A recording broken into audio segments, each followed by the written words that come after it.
অনেক তো cover painting mirror painting হলো, চলো এবার খাতার মধ্যে কিছু একটা আঁকা যাক। কি আঁকবো ভেবে ভাবলাম ভগবান হনুমানজিকেই খাতার মধ্যে ফুটিয়ে তোলা যাক। খাতা পেন্সিল নিয়ে বসে পড়লাম। না আজকে আর রং তুলি না, শুধু পেন্সিল দিয়েই আঁকবো। ফার্স্ট ভাবলাম রং দিয়েই আঁকি, তারপর ভাবলাম অনেক তো রং দিয়ে করেছি, এবার একটু পেন্সিল দিয়ে স্কেচ করা যাক। জানো তো ভিডিওটা করার সময় খাতাটা একটু সরে গিয়েছিল, তাই হাফ জায়গাটা কেটে গেছে, বুঝতেই পারিনি। কিছুক্ষণ পরে সেটা বুঝতে পারলাম। যাই হোক, পরের গুলো যাতে তোমরা ভালোভাবে দেখতে পাও তার জন্য আমি বারবার চেক করে ভিডিও বানাচ্ছিলাম। দেখো, কথা বলতে বলতে অনেকটাই কাজ হয়ে গেছে। খাতা পেন্সিল নিয়ে এভাবে অনেকদিন পরেই আঁকতে বসলাম।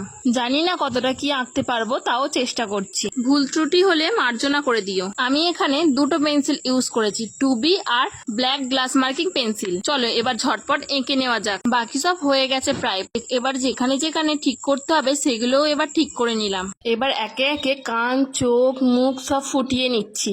মুখের হাফ কাজটা প্রায় হয়েই গেল। নাকটা একটু ভুল হয়েছিল, তাই ঠিক করে নিলাম। এবার বাকি কাজগুলোও করে নেব।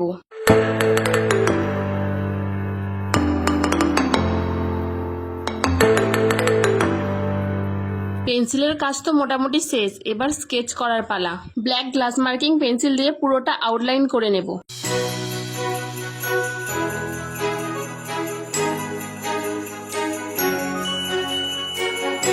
এরপর গলার হার, পা, হাত, মুখ সবগুলো আউটলাইন করে নিচ্ছি একের পর এক। আউটলাইন করার পরে স্কেচ করলেই কাজ আমার কমপ্লিট।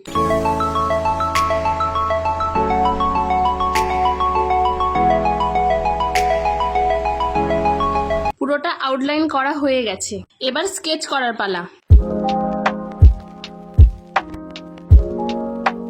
এই হলো ফাইনাল লুক। কেমন হয়েছে তোমরা জানিও। দেখা হচ্ছে নেক্সট ভিডিওতে, ততক্ষণের জন্য টাটা।